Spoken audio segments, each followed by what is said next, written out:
Bab 2660. Perubahan pedang. Pada saat ketiga sosok kayu itu menggerakkan pedang mereka, pedang warrior yang juga keluar. Pedang warrior yang sedikit lebih lambat dari pedang mereka. Hanya sedikit. Ketiga cahaya pedang melintas di dalam aula. Di dalam aula, satu demi satu suara pedang terdengar. Setelah beberapa saat, suasana di dalam aula menjadi sunyi. Di depan dada warrior yang, di bawah tulang dada kiri, terdapat dua garis darah yang menyembur keluar. Namun, di depan warrior yang, jejak pedang muncul di antara dahi ketiga sosok kayu itu. Ketiga sosok kayu itu berhenti, dan warrior yang juga berhenti.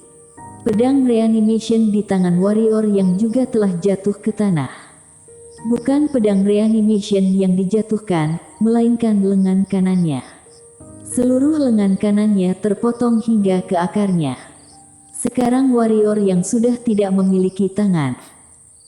Setelah beberapa saat, ketiga sosok kayu melangkah ke samping, dan sosok kayu yang memimpin memberi sedikit hormat kepada warrior yang mengangguk, kemudian berjalan ke depan kotak itu.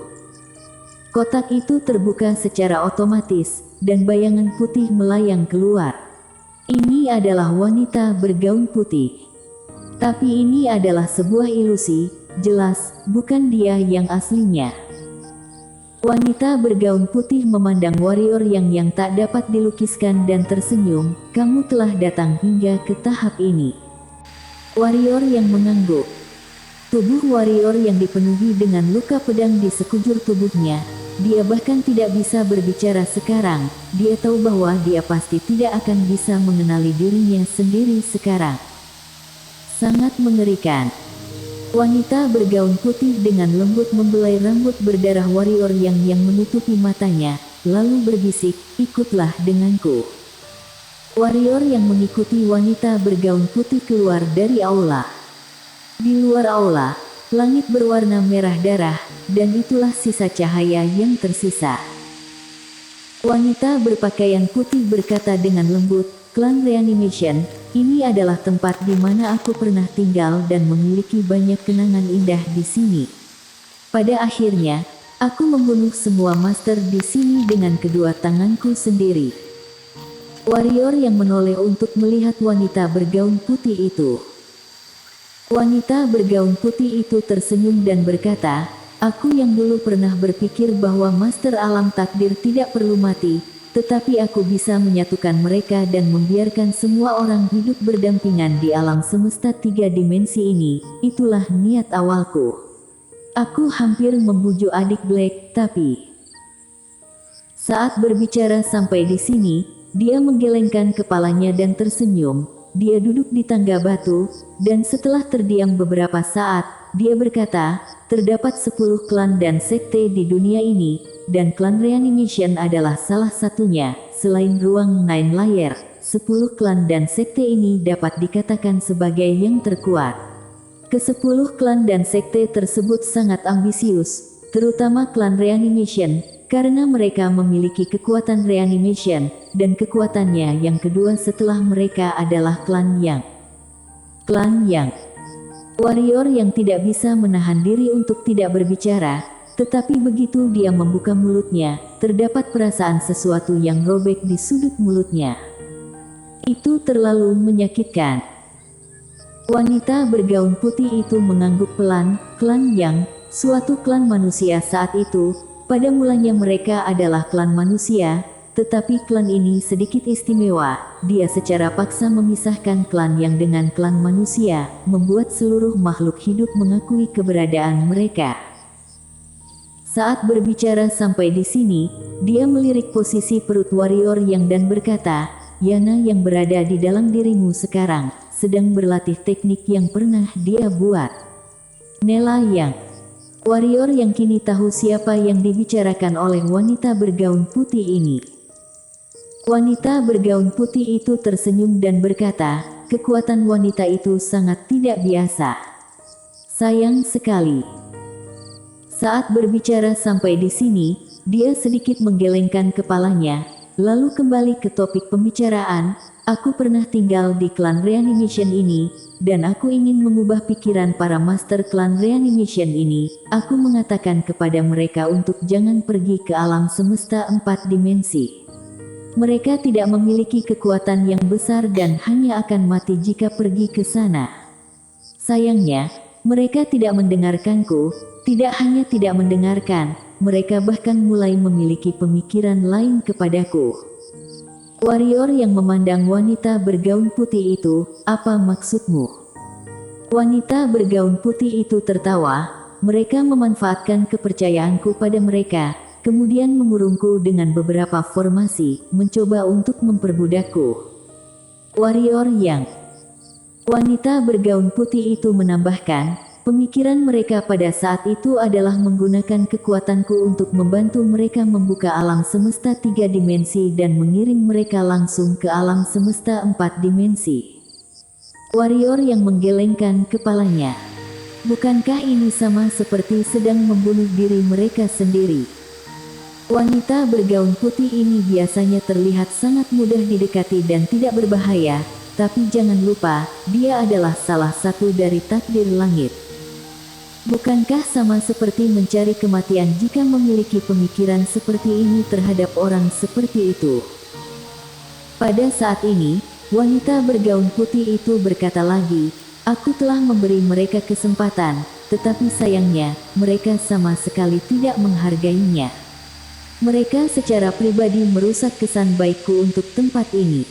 Saat itu, aku memusnahkan seluruh master alam takdir di klan Reanimation ini. Bagaimana dengan para orang biasa? Warrior yang bertanya dengan pelan. Wanita bergaun putih itu tersenyum dan berkata, aku tidak membunuh mereka, hanya saja setelah tidak ada master alam takdir di sini, bahkan kekuatan tingkat ketiga sudah menjadi sangat rendah, jadi orang-orang itu semuanya melarikan diri demi nyawa mereka. Seiring waktu, tempat ini telah menjadi tempat reruntuhan, dan hanya sesekali aku datang ke sini untuk melihat tempat ini. Warrior yang terdiam. Wanita bergaun putih itu melirik ke arah warrior yang, tahukah kamu? Setelah itu, aku tahu bahwa hidup berdampingan secara damai itu tidak mungkin.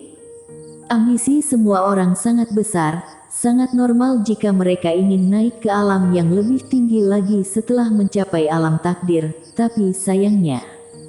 Apa yang disayangkan? Warrior yang bertanya. Wanita bergaun putih itu tertawa, mereka tidak tahu bahaya di luar. Mereka pikir di luar sangat baik, tetapi sebenarnya tidak sama sekali. Saat berbicara, dia berdiri dan menatap langit. Apakah kamu merasa kami sangat egois? Warrior yang tetap terdiam. Wanita bergaun putih itu tertawa. Aku mau tidak mau harus bertindak dengan egois. Kalian akan mati jika aku tidak bertindak dengan egois. Apa maksudmu? Warrior yang bertanya lagi.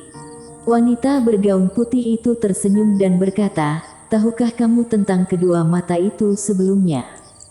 Warrior yang mengangguk. Sepasang mata yang pernah mengejar adik Black. Wanita bergaun putih itu tertawa, target utamanya adalah aku, tetapi jika aku tidak ada, menurutmu siapa targetnya? Warrior yang wanita bergaun putih itu tiba-tiba tertawa. Suara tawanya terdengar sedikit suram. Dulu, aku adalah orang yang kejam, demi dapat memberikan lingkungan yang bebas kepada makhluk hidup di alam semesta 3 dimensi ini. Saat itu, aku beserta sekelompok orang yang memiliki pemikiran yang sama telah membunuh banyak orang, dan hanya aku yang hampir satu-satunya yang selamat. Bukannya aku tidak ingin menyelamatkan mereka, tapi aku juga tidak bisa berbuat apa-apa saat itu. Kekuatan alam semesta 3 dimensi berada di luar imajinasimu. Saat berbicara dia menggelengkan kepalanya dan tersenyum, kemudian orang-orang di dunia ini menganggapku sebagai musuh terbesar mereka. Untuk apa aku mengatakan hal ini padamu? Setelah berbicara, dia duduk dan terdiam. Setelah waktu yang lama, warrior yang memecah kesunyian, hal ini sangat rumit. Wanita bergaun putih itu mengangguk kecil, memang sangat rumit, kita tidak akan membicarakan hal ini. Kamu melewati 2 ujian, tetapi ini baru permulaan. Masih ada lagi, kamu bisa maju lagi. Ujianmu akan berakhir jika telah mencapai depan formasi pengirim. Setelah berbicara, tubuh wanita bergaun putih itu berangsur-angsur menjadi ilusi.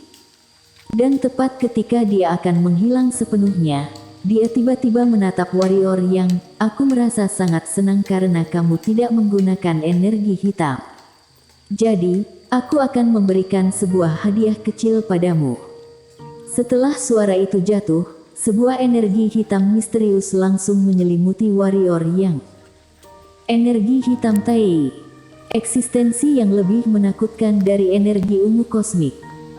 Dalam sekejap, luka-luka di tubuh warrior yang hampir pulih dengan kecepatan yang terlihat dengan mata telanjang. Tidak hanya itu, tangannya secara bertahap tumbuh pada saat ini.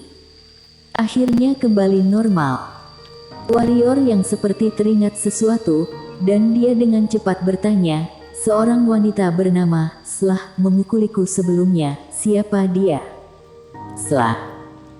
Wanita bergaun putih itu sedikit mengangkat sudut mulutnya, menunjukkan senyum penuh arti. Siapa yang menyuruhmu membuang barangnya sembarangan? Setelah Sara itu jatuh, dia benar-benar menghilang dari tempat ini. Membuang barangnya. Warrior yang merasa sedikit bingung. Wanita ini tidak menjelaskan hal ini dengan jelas, dan jawaban yang diberikan juga sangat membuat orang penasaran. Setelah beberapa saat, warrior yang berhenti memikirkan hal lain. Dia berjalan menuju aula dengan pedang reanimation, dan dia datang ke depan 3 patung kayu lagi. Terus berlatih pedang.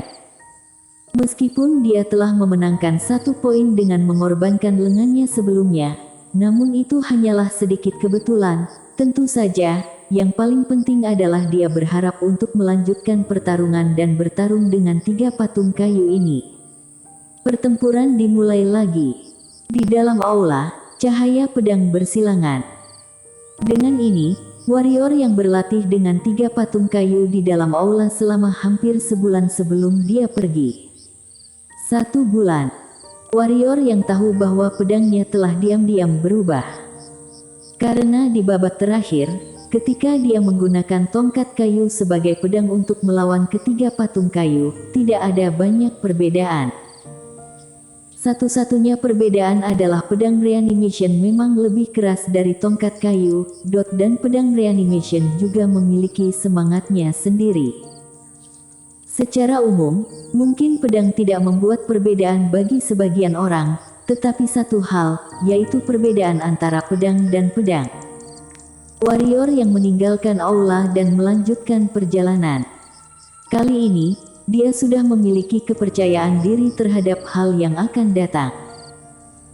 Keyakinan ini tidak sama dengan sebelumnya, dulu itu karena kultivasinya sendiri dan karena berbagai senjata ajaib, tetapi sekarang, kepercayaannya hanya berada pedang di tangannya. Keyakinan ini jauh lebih murni dari sebelumnya. Dan pada saat ini, suatu hal terjadi. Warrior yang tiba-tiba menoleh, dan di sana, terdapat sebuah tinju besar yang menghantam ke arahnya. Dia melihat hal ini dengan jelas. Itu adalah patung yang dia temui ketika dia pertama kali datang ke dunia ini, dan pihak lain jelas-jelas sedang menyergapnya.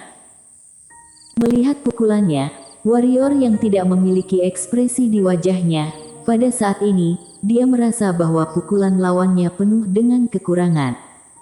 Semuanya penuh dengan kekurangan. Warrior yang sedikit menggelengkan kepalanya, menghindar ke samping, tinju itu meleset 1 inci dari wajahnya, dan pada saat ini, sebuah pedang dimasukkan ke bagian belakang tinju, kemudian pedang itu ditarik ke bawah di sepanjang bagian belakang tinju. Dalam sekejap, seluruh lengan patung itu terpotong, dan tidak hanya itu, warrior yang sudah datang ke hadapan patung itu menggerakkan pedangnya. Sebuah pedang melewati selangkangan patung itu. Di belakang patung, warrior yang menggerakkan tangan kanannya, Pedang terbang ke tangannya, dan warrior yang perlahan menghilang ke kejauhan dengan pedangnya. Dan di belakang warrior yang, patung itu tiba-tiba berlutut, memegangi selangkangannya dengan kedua tangan dan terus-menerus mengerang. Bersambung.